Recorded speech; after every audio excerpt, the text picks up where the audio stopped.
Hello mga kabubong, ako nga pala si Mark Daniel Tabuena. I'm Ivan Jules Villas, OJT from Quezon City University. But before that, don't forget to like, subscribe, and comment to our YouTube channel, Caspar Roofing Channel.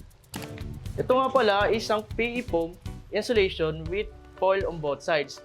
Ay gawa sa polyethylene na may foam sa gitna at may aluminum foil sa magkabilang gilid. So ano nga ba ang purpose nito? Ang purpose nito is mabawasan ang init sa loob ng bahay at ma-reflect ang init mula sa araw sa bubong. Ito din ay protection mula sa condensation or moisture. Ito ay may energy efficiency na mabawasan ang init sa loob ng bahay, so mas kaunti ang trabaho ng electric fan o aircon. Ano nga ba ang advantages o kagandahan ng paggamit ng PE foam insulation? Unang-una is na-minimize ito ang heat transfer na nakakababa ng electricity consumption. Pangalawa, dahil sa foil na material, hindi ito madaling sumipsip ng tubig at nagsisilbi itong harang laban sa singaw. And dahil sa kapal na 25mm, nagsisilbi rin itong harang para mabawasan ang ingay. Dahil sa materials na ginamit, madali itong putulin, buhatin, at ikabit.